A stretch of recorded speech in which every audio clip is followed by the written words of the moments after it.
말씀입니다.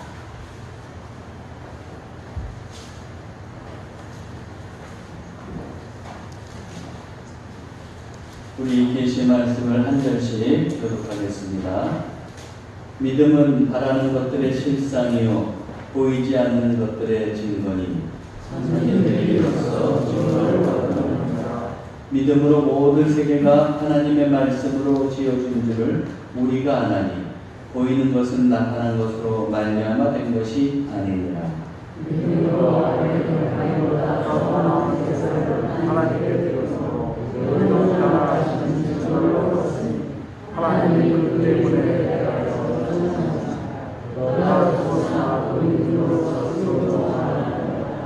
믿음으로 에녹은 죽음을 보지 않고 옮겨졌으니 하나님이 그를 옮기심으로 다시 보이지 아니하였느니라. 그는 옮겨지기 전에 하나님을 기쁘시게 하는 자라 하는 증거를 받았느니라. 믿음으로 하나님을 기쁘시게 하는 자라 하나님께 나아가는 자는 반드시 하게 되시고 또한 그가 자기를 찾는 자들에게 상속이 주는 자라. 믿음으로 노아는 아직 보이지 않는 일에 경고하심을 받아 경외함으로 방주를 준비하여 그 집을 구원하였으니 이로 말미암아 세상을 정죄하고 믿음을 따르는 이에 의의 상속자가 되었느니라. 믿음으로 아브라함은 의심을 받았을 때 순종을 주님의 이름으로 하며 다른 말을 하지 못하고 나아갔습니다. 믿음으로 그가 이방의 땅에 있는 것 같이 약속의 땅에 거류하여 동일한 약속을 유업으로 함께 받은 이삭과 야곱과 더불어 장막에 거하였으니 이는 그가 하나님의 계획하시고 지으시고자 있는 것을 알았습니다. 믿음으로 사라 자신도 나이가 많아 간산하였으나 잉태할 수 있는 힘을 얻었으니 이는 약속하신 일을 미쁘신 줄 알았습니다. 이러므로 우리가 사람을 보이느냐 하늘보다 별과 또 해변의 무수한 것과 같이 많은 후손이 생육하였느니라. 아멘.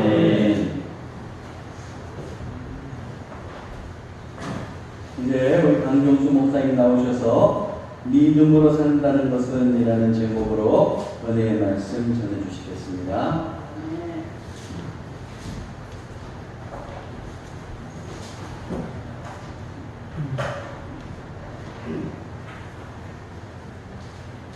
평안하셨습니까, 여러분? 네. 2달 만에 뵙습니다. 제가 짜잔 하고 나타나면 한 달이 가는구나. 한 달이 갔구나. 이제 이렇게 아마 생각이 드실 겁니다. 오늘 히브리서에 있는 말씀, 제가 늘 그 매일같이 묵상하는 말씀 가운데에서 받은 은혜가 있어서 여러분 함께 나누기로 하여 오늘 이 본문을 함께 하고자 합니다. 제가 늘 드리는 말씀은 말씀을 듣기 전에 오늘 우리가 읽은 말씀이 과연 어떠한 맥락이 있고 어떠한 역사적인 배경을 가지고 있는가라는 것들을 먼저 살피며 그래서 이런 말씀이 있었던 것이구나, 이 말씀의 진정한 뜻은 이것이구나라는 것들을 더 쉽게 알게 되는 것 같습니다.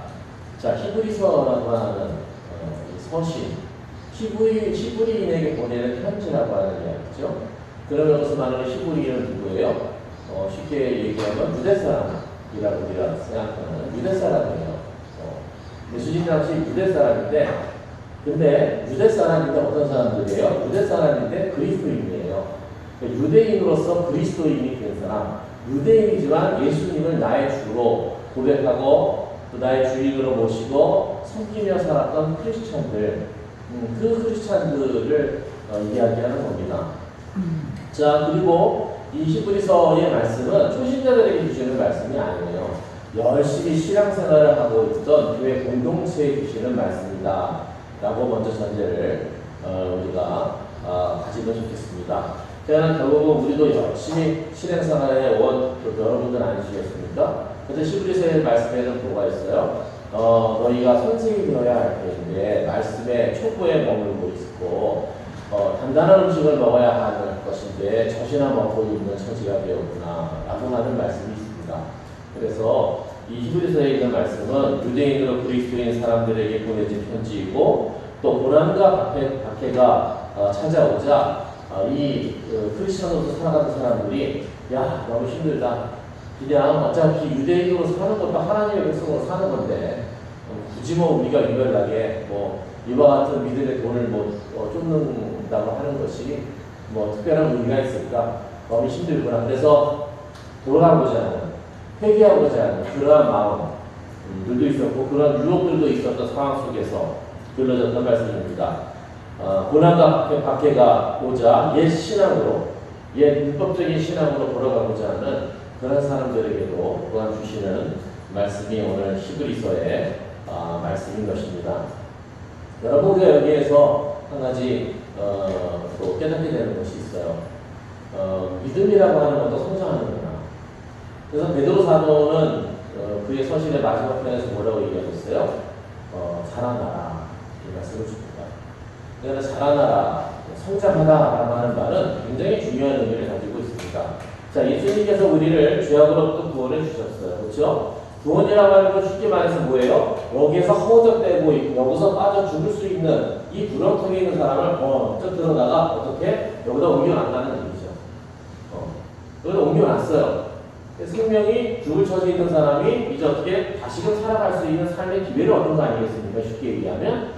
자, 구원해놨어요. 그랬더니 뭐라 그래? 저를 구원해 주셔서 너무 감사합니다. 이제 제 생명이 살게 됐어요. 감사합니다. 감사합니다. 근데 만약에 그 차원에만 머물고 있다고 한다면, 그 차원에만. 그러면은 이분이 왜 나를 여기 구원해 주셨어요? 정말 진실한 삶을 살라고, 정말 복된 삶을 살라고, 정말 행복한 삶을 살라고, 여기에 이렇게 구원해 놨는데 자기의 모든 걸 희생을 하면서, 근데 이 사람은 구원받은 사실만을 기뻐하면서 그 자리에 계속 머물고 있고 무엇이 행복한 삶인지, 무엇이 의미 있는 삶인지, 무엇이 복된 삶인지에 대해서 알려고 하지도 않고 그렇게 살고자 하는 노력 없이 자기의 생각대로, 자기의 주관대로 살아간다고 한다면, 여러분 이걸 한번 생각해 봤으면 좋겠습니다. 그래서 우리에게는 성경에는 무슨 말씀이 있는 거예요? 자라가라, 성장하라 라고 하는 말씀이 있는 거예요. 그리스도의 장성한 분량에 이르기까지 라고 말했죠. 누굴 닮아가라는 말씀입니까? 예수님 닮아가라고 하는 말씀입니다. 그럼 예수님의 뭘 닮아가요? 예수님이 하시는 사역뿐만 아니라 예수님의 성품까지도 닮아가라 라고 주시는 말씀이 됩니다. 이게 쉽지가 않죠. 사역은 우리 조선 사람들이 참 잘합니다. 진짜 열과성을 당해서 빨리빨리 정신을 가지고 정말 진짜 헌신하면서 잘해요. 근데 잘 되지 않는 것들이 있더라고요. 성품에 대한 부분이더라고요. 그래서 저도 그것을 늦게 알고는 있었지만 되지 않다가 50일 넘어가면서부터 이제 조금씩 실천하고 적용하기 시작을 했던 것 같아요. 그래서 지금 눈치보를 하고 있습니다. 그러나 그때부터 주님께서 함께 하시고 또 새로운 경험들을 주시는 줄로 저는 확신을 하고 있고 그런 경험치들을 가지고 살아가고 있습니다. 자, 이와 같은 사람들에게 히브리서는 말합니다. 자, 유대인으로 살아가는 삶도 하나님의 백성의 삶인데 굳이 이렇게 어렵게 살아야 되는가? 옛 신학, 그 신에서 원자로 다시 돌아가서 살아가도 되는 거 아닐까? 근데 히브리서는 말하죠. 아니야. 이제는 아니야 라고 말을 합니다. 그러면서 구약의 말씀을 하나하나 들어서 왜 아닌지에 대해서, 무엇이 진리인지에 대해서 말씀을 주시는 게 히브리서입니다.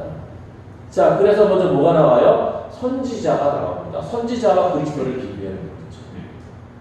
무엇이 어떻게 다른지, 하나님께서 그것의 두신 뜻이 무엇인지, 그 다음에 또 뭐가 나와요? 천사와 그리스도에 대해서도 이야기가 나옵니다.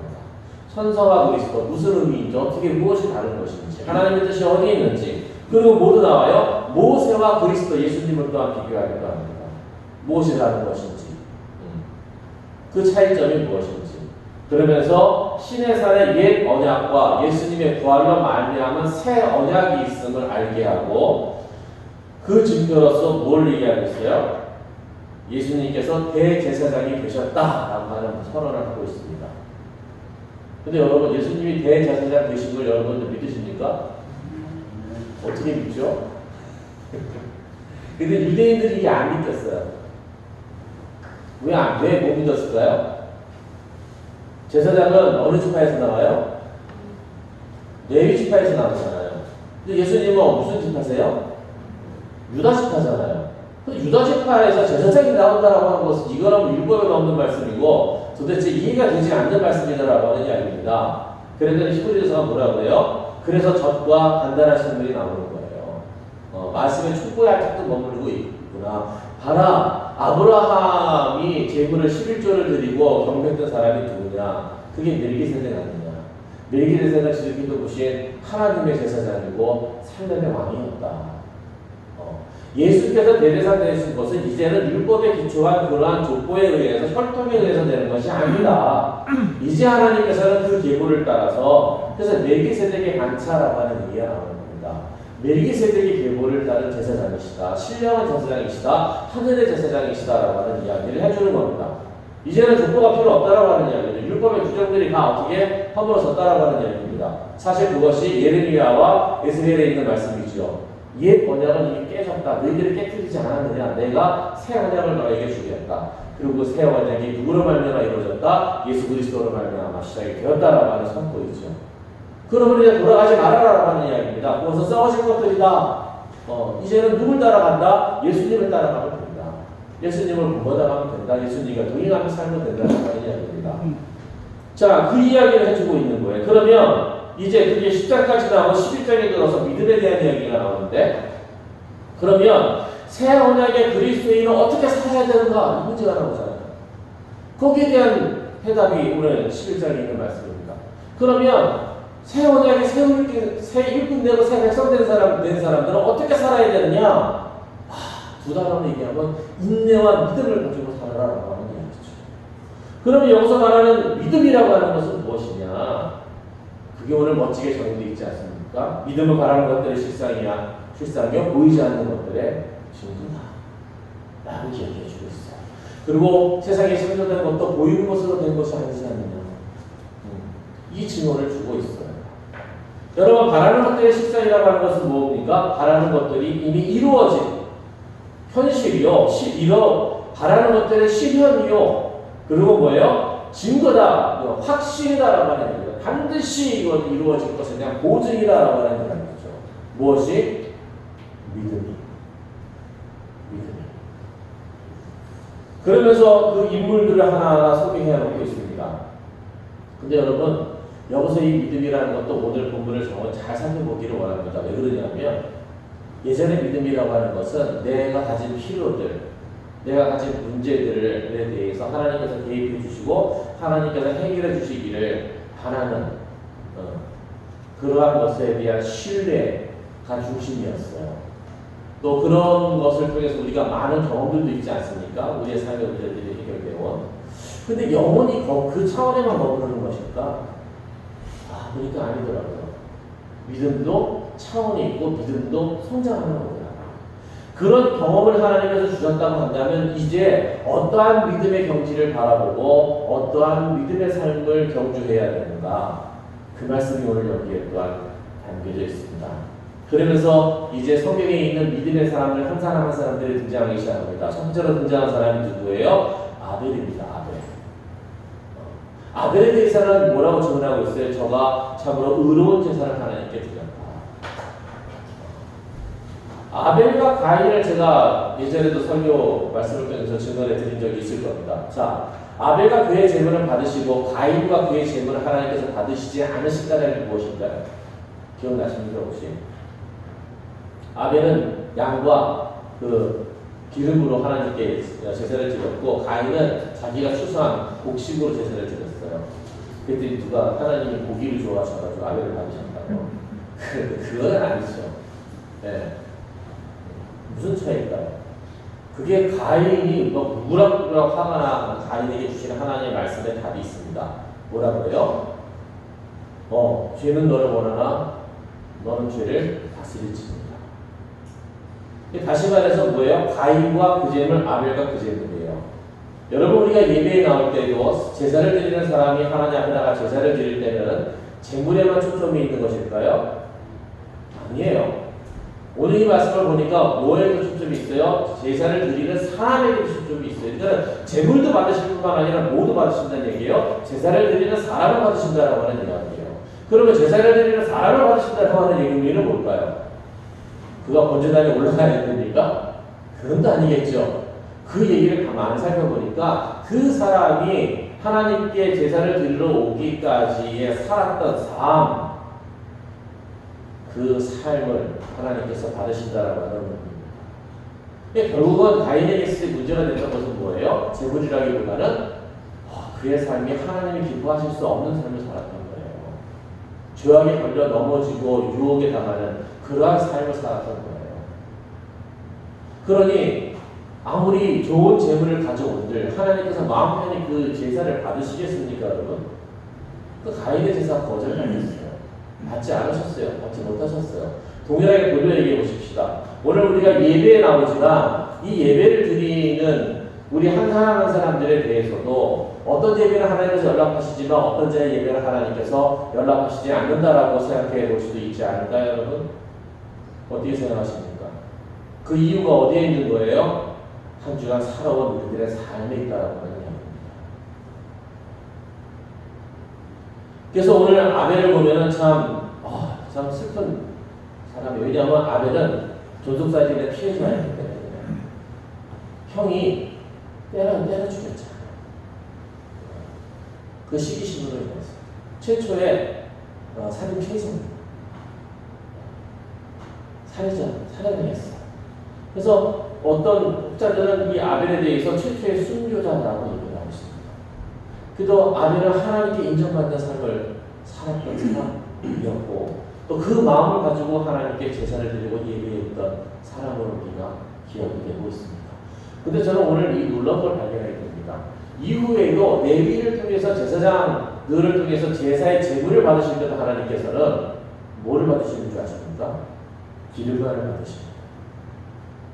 물론 제사에 따라 좀 달라요. 속죄 제사는 모든 걸 다 태워드려야 되는 건데 하나님은 그 콩팥에 있는 것들 어떻게 보면 그거 먹으면 우리가 동맥경화 걸리겠죠. 그런 것들을 받으시고 나머지 부분들 어떻게 제사 드리는 사람과 제사장의 몫으로 다 주십니다. 네.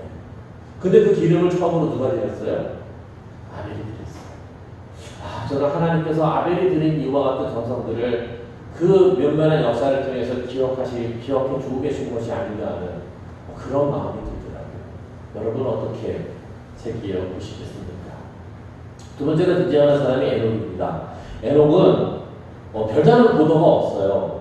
근데 에녹에 대해서는 이런 구절이 있어요. 에녹이 하나님과 동행하더니 이거를 봐서는 에녹은 하나님과 동행하면서 살았던 사람이구나. 유다서에 보니까 아담의 7대손 에녹이 이 사람들에 대하여도 예언하여 이르되 라고 되어 있습니다. 그렇게 본다라고 한다면 에녹은 최초의 선지자라고 볼 수가 있죠. 하나님의 말씀을 대원해서 전했던 예언자로서의 역할을 감당했던 사람이 누구였습니까? 에녹이었습니다. 여러분 혼돈의 시대 속에서 험난한 삶을 살아갔지만 하나님께서는 그들을 기억하고 계십니다. 왜? 그 사람들이 믿음의 사람들이었기 때문에 그렇습니다. 그리고 등장하는 사람이 누구예요? 노아예요. 노아. 그런 노아는 어떤 믿음의 삶을 살았습니까? 보이지 않는 일의 경고를 받아 세상이 죄악으로 너무 반영했구나. 이제 내가 세상을 심판할 것이다. 너는 방주를 지어라. 그리고 노아가 사람들에게 하나님께서 세상을 심판하실 것에 대해서 얼마나 능히 얘기했겠어요. 방주를 안겼습니다. 그리고 그 산 중에서 산인지 어딘지 모르겠어요. 목재가 많은 곳에 가서 져야 되니까 미달이 그렇게 상상해 볼 수가 있죠. 거기에다가 배를 짓는다는 참. 배는 어디서 져야 돼요? 바닷가에서 져야 되는 거 아니겠습니까? 네. 얼마나 많은 사람들의 손가락질이 있었고 얼마나 많은 사람들의 조롱이 있었겠어요. 배가 뭐 한두 회에 완성이 됐어요, 여러분. 내내 자기 인생 내내 졌던 거예요. 커다란 배를 받았죠. 방주를 받았죠. 그럼 인생은 이 노아라고 하는 사람이 인생을 살아갈 때에 모든 사람들, 세상 사람들의 조롱과 손가락질, 비난을 견디며 살아야 되었다고 하는 거예요. 그런 걸 견디며 살았어요. 여러분 믿음의 사람의 삶이 또 하나의 차원의 삶이 여기 있는 것을 보게 됩니다. 여러분 믿음으로 산다고 편안한 것은 아니더라고요. 때로는 세상에 손가락질을 받으며 비난을 받으며 조롱을 받으며 살기도 하더라고요. 하지만 어떠한 결과가 나타났습니까? 하나님께서 죄악된 세상을 심판하실 때에 생명의 구원자 역할을 했던 것이 노아 아니겠습니까? 그 방주를 통해서 새로운 생명, 새 인류가 시작될 수 있는 그러한 씨앗을 품게 되었고, 그리고 어떻게 해요? 새로운 역사를 가능하게 하는 생명들을 구원하는 구원자로서 역할. 그래서 오늘 우리가 이렇게 또 살아가고 있는 건 아니겠습니까? 그게 노아의 삶이었어요. 여러분, 아브라함의 삶은 어떻습니까? 아브라함은 어떤 믿음의 삶을 살았습니까? 부름을 받을 때에 갈 바를 알지 못하고 나아갔으나 이렇게 돼 있어요. 그의 아버지 데라가 데리고 나왔어요. 어디에서? 하란에서. 또 멀리 가지도 못했어요. 멀리 가지도 못하고 머무져버리고 살아갈 때에, 근데 이제 아브라함의 가정에도 아픔이 있었죠. 그의 형제 하나가 죽었어요. 어떻게 죽었는지 몰라요. 그 죽음이 원인이 되었는지 모르지만 어쨌든 고향을 등지고 떠났다는 얘기는 좋은 얘기는 아닙니다. 그렇게 아브라함과 롯과 그리고 사람을 데리고 조용하게 떠났는데 세상에 가다 멀리 가지도 못하고 거기서 그냥 가나안도 가지 못하고 첫걸음만 뛰고 거기서 그냥 데라도 죽었어요. 그럼 이제 아브라함은 어떻게 살아야 될까? 막막한 그때에 하나님께서 나타나셔서 내가 네게 지시했다, 너로 가라 하십니다. 구체적인 지시가 아니었어요. 그 말씀이 떨어지지 아브라함은 그 말씀을 순종해서 모든 것들을 정리하고 추스려서 일어나 길을 간 사람이 아브라함입니다. 여러분, 하나님만을 의지하며 나갔던 사람이 아브라함이었고 순종의 사람이 아브라함이었습니다. 아브라함의 사건은 어디에서 결정이 이르죠? 이삭을 바치는 사건에서 결정이 크라이막스에 오지 않습니까? 이삭을 바치세요. 어떻게 어떤 안 되는데? 여러분 같으면 바치시겠어요? 네? 그러니 만약에 주두를 바쳐라 이렇게 되면은 바로 비행기 타고 가실 거야. 저 같아도 그럴 것 같아요. 근데 아브라함이 그 이삭을 데리고 가지 않습니까? 그리고 거기서 경험한 게 뭐야? 영원한 일이에요. 하나님께서 준비하시는구나. 이걸 가지고 이 사건이 어디에서 또 적용이 돼요? 이삭이 아내를, 리브가를 이제 아내를 구하러 가게 됐는데 종이 도대체 가서 어디 가서 누구를 구하라는 얘기니까 그때 아브라함이 얘기했죠. 걱정하지 마, 너 가기만 해. 여호와께서 다 준비하셨다. 하시기는 아니에요. 준비하셨다네요. 이게 어디서 나온 거예요? 이 믿음에서 나온 거예요. 왜냐하면 이삭을 바치는 건 하나님께서 의심해서가 아니라 아브라함을 위한 조치였어요. 아브라함으로 하여금 뚝심 있게 살아갈 수 있고. 결국 가서 보니까는 노심도사 기도하고 있는데 세상에 기도가 끝나기 전에 누가 나타납니까? 레베카가 나타나요. 리브가가 나타나잖아요. 기도가 끝나기도 전에 이미 예비되어 있다라고 하는 거예요. 성경에 아주 미묘한 거예요. 그 기도가 끝나기도 전에 하늘의 일이 벌어오는데 그게 이삭의 신부였어요. 여러분, 결과는 약속에 대한 소망과 나라와 민족의 조상으로서의 역할을 온전히 감당하게 된 삶을 살게 된 아브라함의 경험이 있습니다. 그 삶이 아브라함의 삶이었어요. 불확실했다라고 하는 얘기죠. 불확실성 속에서도 하나님만을 믿고 나아갈 수 있는, 여러분, 이것이 믿음의 삶이었다라고 하는 얘기입니다. 여러분, 사라는 어떻습니까? 사라는 단산했어요. 정수가 끊어졌어요.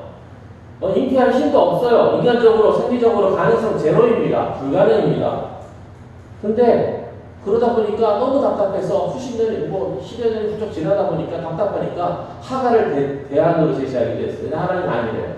네 몸에서 날 거래요. 시간은 점점 더 가고 나는 더 늙어가는데 세상에 내 몸에서 생산해서 내 몸에서 자식이 나온다니 무슨 이런. 그러나 그럼에도 불구하고 이후의 삶은 하나님의 말씀을 신뢰하며 나아갔던 삶이었습니다. 여러분, 결과는 어떻게 되었어요? 무수한 자의 어머니가, 생명의 어머니가 되지 않았겠습니까? 근데 여기서 우리가 생각해 볼 게 있어요. 자, 그러면 누구라도 정수가 끊어져서 이제 나는 이제 생산할 능력이 없음에도 불구하고 내가 자손을 낳을 수 있을 것 같아. 그렇게 한번 기도를 해봐야 되겠어. 그럼 그 기도를 이루어질까요? 어떤 차이가 있을까요? 네. 이게 우리가 분별해야 될 것 중에 하나예요. 성서에 나와 있는 대로 나도 그렇게 하면 되는가? 자, 그래서 한번 살펴봅니다. 자, 그러면 믿음의 내용이라고 하는 것이 무엇일까요? 가만히 살펴보세요. 이 모든 사람들의 믿음은 누구와 관계가 되어 있어요? 하나님과 관계가 되어 있어요. 하나님과의 관계 속에서 만들어져 형성된 나타난 믿음이었다라고 하는 이야기입니다. 믿음이라는 것은 하나님의 의지, 하나님의 계획, 하나님의 목적, 하나님의 방법에 대한 우리들의 삶의 반응과 태도가 믿음이라고 저는 생각합니다. 여러분, 누구나 다 사람처럼 그럼 저에게도 자식 하나 주세요라고 기도한다고 될까요? 그건 모르겠어요. 그게 하나님의 뜻이라면 이루어지겠지만 자기 스스로의 계획이라고 한다면 허튼 일이 될 것이라고 저는 생각합니다. 사라는 하나님의 약속을 받았기 때문에 가능했던 거예요. 여러분, 우리가 정말 의기충천한 하나님에 대한 신실한 마음만 있으면 누구나 다 골리앗을 물리칠 수 있는 것일까요? 어떻게 생각하십니까? 저는 그렇지 않다고 생각해요. 왜냐하면 골리앗을 물리친 다윗은 하나님의 계획이셨기 때문에 그런 거예요. 하나님의 목적이셨고, 왜? 기름 부음을 받은 이후에 차기의 대권주자, 차기의 지도자는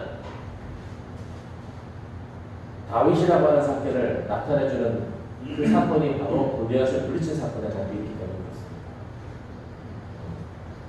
그 이후로다가 드디어 다윗이 분단을 합니다. 정계에 진출을 해요. 그래서 사울과 함께 이제 역사의 전면에 드러나는 사건이 되는 거죠. 이게 하나님의 계획이세요.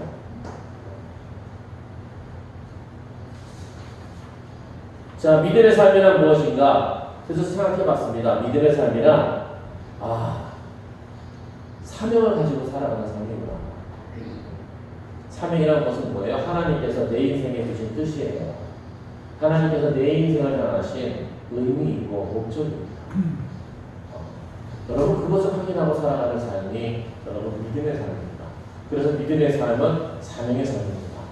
물론 신앙의 초보에는 나의 필요와 나의 또 문제들의 해결에 대한 요청을 하나님께서 기꺼이 받아주십니다. 그걸 경험하게 해주십니다. 그러나 어느 순간 신앙의 권태기가 오기 시작을 하죠. 그때는 우리 생각해야 됩니다. 이건 내가 하나님이 나에 대해서 무관심하신 것이 아니라 내가 자라나야 될 시기구나. 포인트를 바꿔야 돼요. 생각을 바꿔야 돼요. 방향을 바꿔야 돼요. 그래서 자라나야 되는 겁니다. 성장해야 되는 것이고. 그래서 사명을 가지고 살아가는 삶이고, 또 믿음의 삶이란 뭐예요? 가치를 실현하는 삶입니다. 어떤 가치? 하나님의 가치. 쉽게 얘기해서 하나님의 뜻대로 사는 것이, 하나님의 뜻은 뭐예요? 하나님을 기쁘시게 할 수 있는 삶을 살아가는 삶이다라고 그렇게 정의할 수 있습니다. 하나님의 뜻대로 살아가는 삶, 살아계신 하나님을 경험하는 삶, 하나님과 동행하는 삶, 하나님을 사랑하고 하나님을 기쁘시게 하는 삶. 그러면 다 이것이 여기에 해당된다고 생각해요. 근데 이런 것도 있죠. 하나님을 기쁘시게 하고 하나님의 뜻이다라고 생각하면서 폭력을 행사하는 경우도 있어요. 폭력. 그래서 한 민족이 다른 민족을 억압하고 수탈하는 경우도 있습니다. 그래서 예수님께서는 그것을 방지하시기 위해서 어떤 말씀을 구체적으로 주십니까? 하나님을 사랑하고 내 이웃을 내 몸과 같이 사랑하라 라는 말씀을 주신 거예요. 그래서 사실 하나님을 기쁘시게 하는 삶은 우리가 간단히 얘기하면 이렇게 보면 됩니다. 내 이웃을 사랑하는 삶. 그러면 내 이웃은 누구예요? 멀리 있는 사람이 아니에요. 가장 가까이 있는 내 배우자가 내 이웃입니다. 그리고 내 자녀들이, 내 부모님이 내 이웃입니다. 오이코스 아니겠어요? 멀리서 찾지 마시자고요. 가까이서. 그래서 나를 중심으로 해서 우리 가정과 우리 교회와 또 우리 마을과 여러분 이렇게 퍼져나가는 거 아니겠어요? 때로는 직접적으로 인연을 맺게 해주시는 경우도 있어요. 좀 특별한 경우가 되겠죠. 그러나 우리들의 삶을 중심으로 한다고 한다면 그렇습니다. 저는 직장에서 기업에서 사역을 하면서 직원들에게 얘기해요. 크리스찬 직원들에게 말이죠. 당신의 사랑에 있는 이웃이 누구입니까? 당신의 동료들 아닙니까? 당신의 팀원들 아닙니까? 그리고 경영자 아니겠습니까? 저는 경영자가 너무 크리스찬이 할지라도 경영자를 위해서 기도해야 된다고 가르칩니다. 왜냐하면 경영자의 지시에 따라서 일을 하기 때문에 그렇죠. 경영자가 올바르지 않은 판단과 결정과 계획을 세운다고 한다면 그것을 실천해야 되는 것은 직원의 사명이에요. 이게 잘못된 것에 생각하는 거죠. 그래서 그것이 온전하고 정말 모든 사람이 유익한 바른 결정과 판단을 낼 수 있도록 하나님께서 역사해 주시라고 기도할 수 있어야 되는 것입니다. 여러분, 직업에는 은퇴가 있습니다. 그러나 그리스도인으로 살아가는 삶에는 은퇴가 없습니다. 저는 이것을 직원들에게 그런 얘기를 해요. 평생 직업 시대는, 평생 직장 시대는 지났다. 이미 오래전에 끝났다. 하지만 평생 직업의 시대는 열려있다. 아브라함은 75세에 부름을 받았습니다. 모세는 80세에 부름을 받았습니다. 성경에 이르기를 사람의 연수가 70이요 강건함은 80이라고 얘기해요. 이걸 두드려 봤을 때 이스라엘 사람들의 평균 연수가 70살이고 좀 오래 사는 사람이 80세였어요. 그리고 고대 중동의 그 당시에 살아가는 평균 연령이 50세에서 60세였습니다. 그럼 뭐 동일하죠. 이스라엘 사람이 저도 오래 살았어요. 그러면 아브라함도 그렇고 뭐 성경에 오래 사는 걸로 나오지만 모세도 그렇고 결국 이 나이는 어떤 나이예요? 인생에 이제는 더 이상 살아갈 날보다도 살아온 날이 더 훨씬 많은 날이었다는 얘기예요. 그런데 바로 그때 하나님께서 부르셨어요. 여러분 갈렙은 어떻습니까? 갈렙은 85세의 약속의 땅에 헤브론을 정복했어요. 85세의 나이에 칼을 들고 약속의 땅 헤브론이라고 하는 그 철옹성을 그 거인족이 사는 그 지역을 믿음으로 들어가서 다 물리치고 쫓아냈던 사람이 그게 갈렙이었습니다. 저거 하는 얘기가 그래요. 40대에 하나님께서 나에게 이 땅을 주시리라고 말씀하셨는데 내가 오히려 그때보다 더 강력합니다. 그런 말이 되니까 40대의 기수와 80대의 기수가 어떻게 같을 수 있습니까? 근데 갈렙은 이렇게 얘기했다니까요.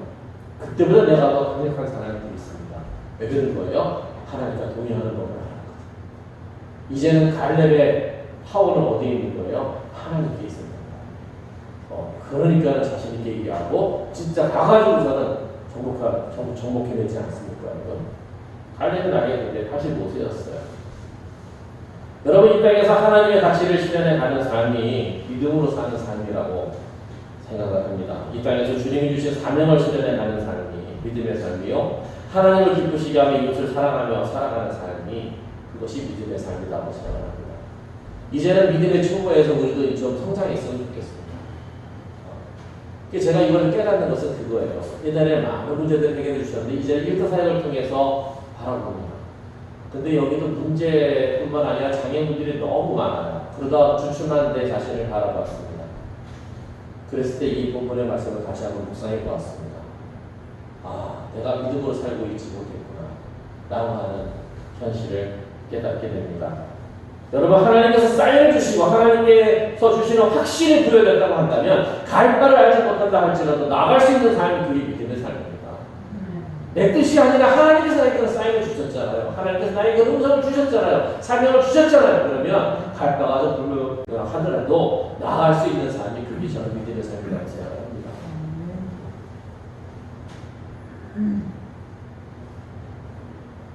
사명을 잊어버렸던 예전에 서운했지만 잊어버렸던 사명이 우리들에게 있지는 않은지 또 하나님의 계획이 실현되는 비전을 가지고 살아가는 나의 삶인지 열심히 살지만 주님이 주시는 가치가 아닌 내 가치와 신념으로 내가 기업을 하고 있고 가정을 운영하고 있고 또 그렇게 목회를 하고 있다고 한다면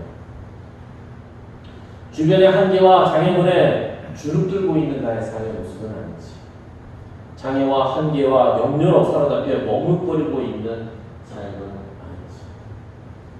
여러분 내가 바라는 것을 기대하며 고대하면서 실현시켜 주실 것을 확신하고자 하는 믿음에서 이제는 한 걸음 더 나아가 하나님의 뜻과 목적과 가치를 확인하며 무엇이 하나님을 기쁘시게 하고 내 이웃을 사랑하는 삶인지를 분별하여 살아갈 수 있는 삶.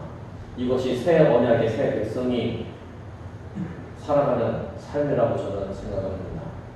그래서 이제는 우리는 연수와 상관없이 다시 한번 생각해 봐야 돼요. 나에게 있어서의 믿음의 삶이라고 하는 것이 뭐냐? 하나님께서 지금 나에게 주시는 비전과 목적과 삶의 방향과 계획은 무엇인가? 연수와 상관없어요, 여러분. 왜? 신앙인의 삶에는 은퇴가 없으니까. 그래서 그것을 발견하고 그것을 부여잡고 살면 어떻게 되냐면 심장 박동수가 빨라집니다. 즐겁고 흥분됩니다. 설레입니다. 설레는 삶. 그 삶에 어떻게 권태를 줄 수 있겠습니까? 그리고 내가 할 수 있는 분량을 하면 됩니다. 저만큼이 아니라 요만큼이라도 내가 할 수 있는 분량을 하면 됩니다. 그것이 겨자씨의 하나님이라 할지라도 믿음으로 심는 곳에는 산이 옮겨지는 그 결과가 나타날 줄로 믿습니다. 하나님께서 역사하신 줄로 저는 믿습니다. 여러분 어떠십니까? 우리 모두 다시 한번 우리들의 믿음의 삶을 재조명하고 다시 한번 점검해서 성장하게 나가는 믿음의 삶을 살아가시기를 주님의 이름으로 간절히 축원합니다. 아멘. 기도하시겠습니다. 하나님 신앙의 미인들을 바라봅니다. 이 말씀 속에 주시는 하나님의 뜻이 무엇인지 다시 한번 분별해 보았습니다. 그동안 우리들에게 많은 또 은혜를 베푸셨고 또 하나님을 경험할 수 있는 삶의 간증들을 허락해 주셨습니다. 하나님 그러나 오늘 이 시간 다시 한번 저희들이 점검하며 분별하기 원합니다. 주여 지혜를 더하여 주시옵소서. 성령의 은혜와 감동을 더하여 주시옵소서. 그래서 지금도 내 삶을 기대하고 계시는 하나님의 기대하심이 무엇인지를 분별할 수 있기를 원합니다. 하나님 하루를 살아도 하나님과 동행하며 설레이는 삶을 살기를 원합니다. 아버지 역사하여 주시옵소서. 예수 그리스도의 이름으로 간절히 기도하옵나이다.